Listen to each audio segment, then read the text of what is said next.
Hello student, JPIC digital online classes में आपका स्वागत है। आज का क्लास 10th का आज का सेकंड वीडियो है।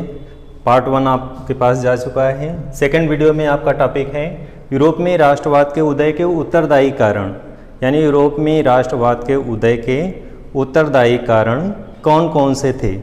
आइए हम स्टार्ट करते हैं इस प्रकरण को। सबसे पहले हम लोग समझेंगे कि यूरोप में राष्ट्रवाद के उदय के उत्तरदायी कारण कौन कौन से थे। फर्स्ट है धर्म सुधार आंदोलन। Hello student, JPIC digital online classes में आपका स्वागत है। आज का क्लास 10th का आज का सेकंड वीडियो है। पार्ट 1 आपके पास जा चुका है। सेकंड वीडियो में आपका टॉपिक है यूरोप में राष्ट्रवाद के उदय के उत्तरदायी कारण, यानी यूरोप में राष्ट्रवाद के उदय के उत्तरदायी कारण कौन कौन से थे। आइए हम स्टार्ट करते हैं इस प्रकरण को। सबसे पहले हम लोग समझेंगे कि यूरोप में राष्ट्रवाद के उदय के उत्तरदायी कारण कौन कौन से थे। फर्स्ट है धर्म सुधार आंदोलन। जैसा कि पहले हेडिंग के आधार पर हमने क्या निष्कर्ष निकाला कि यूरोप में धर्म सुधार आंदोलन से सामाजिक परिवर्तन आए।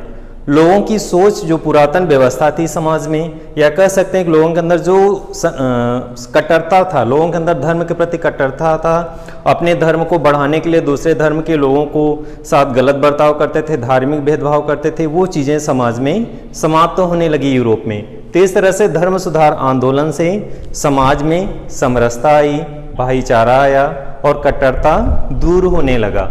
तो इस तरह से धर्म सुधार आंदोलन भी जो है यूरोप में राष्ट्रवाद के उदय के लिए उत्तरदायी कारण था। सेकंड स्टेप में हम लोग चलते हैं। दूसरी हेडिंग है भौगोलिक खोजें। अब भौगोलिक खोजें जो यूरोप में राष्ट्रवाद के उदय में कैसे उत्तरदायी था, तो इस पर हम लोग चर्चा करेंगे। भौगोलिक खोजों के कारण व्यापार की प्रगति हुई, और व्यापार की प्रगति होने के पश्चात जो है लोगों के आर्थिक विकास प्रारंभ होने शुरू हो गए।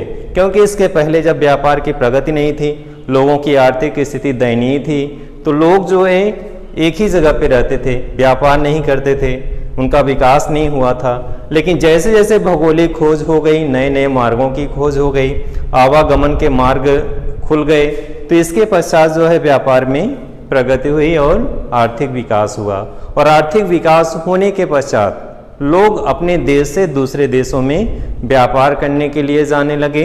और इससे क्या परिवर्तन आया कि लोगों की विचारधारा में परिवर्तन आया। लोग दूसरे देशों में जा कर के वहाँ की व्यवस्थाओं से परिचित हुए, और अपने राष्ट्र में जैसे जहाँ पे शोषण हो रहा था, जिस देश में आर्थिक विकास नहीं हुआ था, वहाँ के शासक शोषण कर रहे थे, उनके खिलाफ एकजुट हुए। और इस तरह से आर्थिक विकास भी यूरोप में राष्ट्रवाद के उदय के लिए उत्तरदायी कारण बना। पे चलते हैं हम लोग थर्ड बिंदु पे। थर्ड बिंदु है यूरोप में क्रांतियाँ। यूरोप में क्रांतियाँ जो है यूरोप में राष्ट्रवाद के उदय के लिए कैसे उत्तरदायी थी, इस बिंदु को हम लोग समझेंगे। तो यूरोप में क्रांतियाँ हुई। क्रांतियाँ होती क्या हैं, यानी क्रांति मीन्स होता है आमूलचूल परिवर्तन।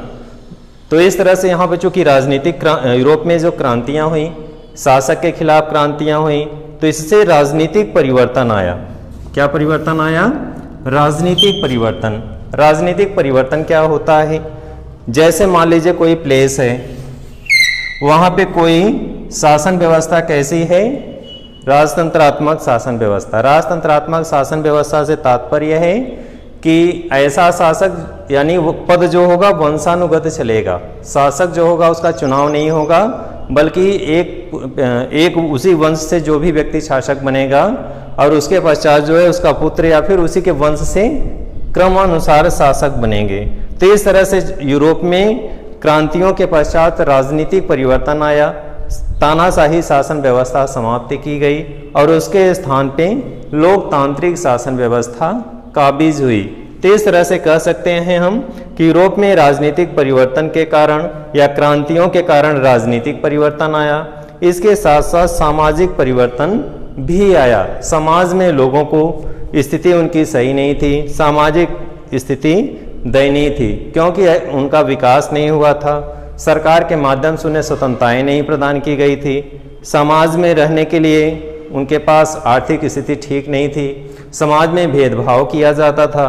लेकिन जब राजनीतिक परिवर्तन आया, लोकतंत्र काबिज हुआ, तो समाज में भी परिवर्तन आया। कैसे परिवर्तन आया?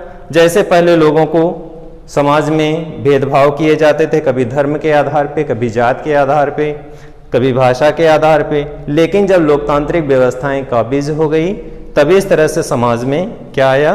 परिवर्तन आया। तो राजनीतिक परिवर्तन हुआ फर्स्ट, सेकंड में सामाजिक परिवर्तन हुआ, और थर्ड में आर्थिक परिवर्तन हुआ।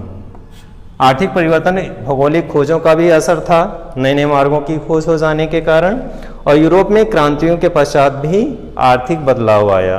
तो इस तरह से कह सकते हैं कि समाज में राजनीतिक, सामाजिक और आर्थिक परिवर्तन आया। इसी क्रम में हम लोग आगे बढ़ेंगे। क्रांतियों के पश्चात जहां एक धर्म के लोग दूसरे धर्म से घृणा, भेदभाव की भावना रखते थे, लेकिन जब सत्ता समाप्त हुई, लोकतांत्रिक व्यवस्थाएं काबिज हुई, तो ऐसे स्थिति में क्या परिवर्तन हुआ कि जब लोकतंत्र काबिज हो जाता है किसी भी देश में, तब उस देश में वहाँ की व्यवस्था क्या होती है कि किसी धर्म विशेष को प्रश्रय नहीं दिया जाता, बल्कि सभी धर्मों को आदर की दृष्टि से देखा जाता है।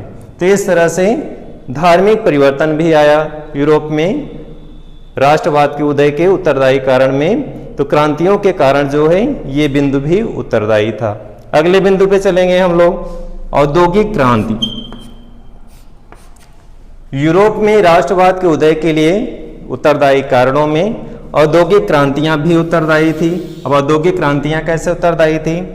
तो पूरे यूरोप में जब औद्योगिकरण होने लगा, बड़ी मात्रा में उद्योग लगाए गए, तो ऐसे स्थिति में आर्थिक सुधार का दौर प्रारंभ हुआ, और आर्थिक सुधार का दौर प्रारंभ होने से लोगों की आर्थिक स्थिति में सुधार आया। लोग अब जो है सुधारों की बात करने लगे। अभी तक समाज में कह सकते हैं शासन व्यवस्था जनतंत्रात्मक के बजाय राजतंत्रात्मक शासन व्यवस्था थी, लेकिन जब वहाँ पे लोकतंत्र काबिज हो गया तो परिवर्तन आया, और ऐसी स्थिति में औद्योगिक क्रांतियाँ हुई। उद्योग में औद्योगिक क्रांतियों से तात्पर्य है कि बड़ी मात्रा में उद्योग लगाए गए। उत्पादन के जो परंपरागत साधन थे उनके स्थान पे नवीन साधनों का प्रयोग किया गया, मशीनों का प्रयोग किया गया, और बड़ी मात्रा में उत्पादन हुआ। तो इस तरह से औद्योगिक क्रांति का युग प्रारंभ हो गया, और इससे आर्थिक सुधार हुआ। तो ये आज के वीडियो में हमने क्या क्या अध्ययन किया कि यूरोप में राष्ट्रवाद के उदय के लिए कौन कौन से कारण उत्तरदायी थे। फर्स्ट था धार्मिक सुधार आंदोलन, सेकंड है भौगोलिक खोजें, थर्ड है मध्यम वर्ग का उदय इसी क्रम में, यानी मध्यम वर्ग का उदय भी हुआ इसी क्रम में। थर्ड, यूरोप में क्रांतियां हुई, यानी यूरोप में जितनी भी क्रांतियां हो इससे जो है समाज में परिवर्तन आया, राजनीतिक परिवर्तन आया, सत्ता चेंज हो गई। पहले राजतंत्रात्मक शासन था, अब लोकतंत्र काबिज हो गया, सामाजिक परिवर्तन आया, इसी क्रम में आर्थिक परिवर्तन और धार्मिक परिवर्तन आया। तो इस तरह से यूरोप में क्रांतियों का भी प्रभाव पड़ा, जिसके कारण यूरोप में राष्ट्रवाद का उदय हुआ। अगली इसी क्रम का क्या है? औद्योगिक क्रांतियां। औद्योगिक क्रांति जो है आर्थिक सुधारों का दौर प्रारंभ हुआ, और ये भी राष्ट्रवाद के उदय के लिए क्या था?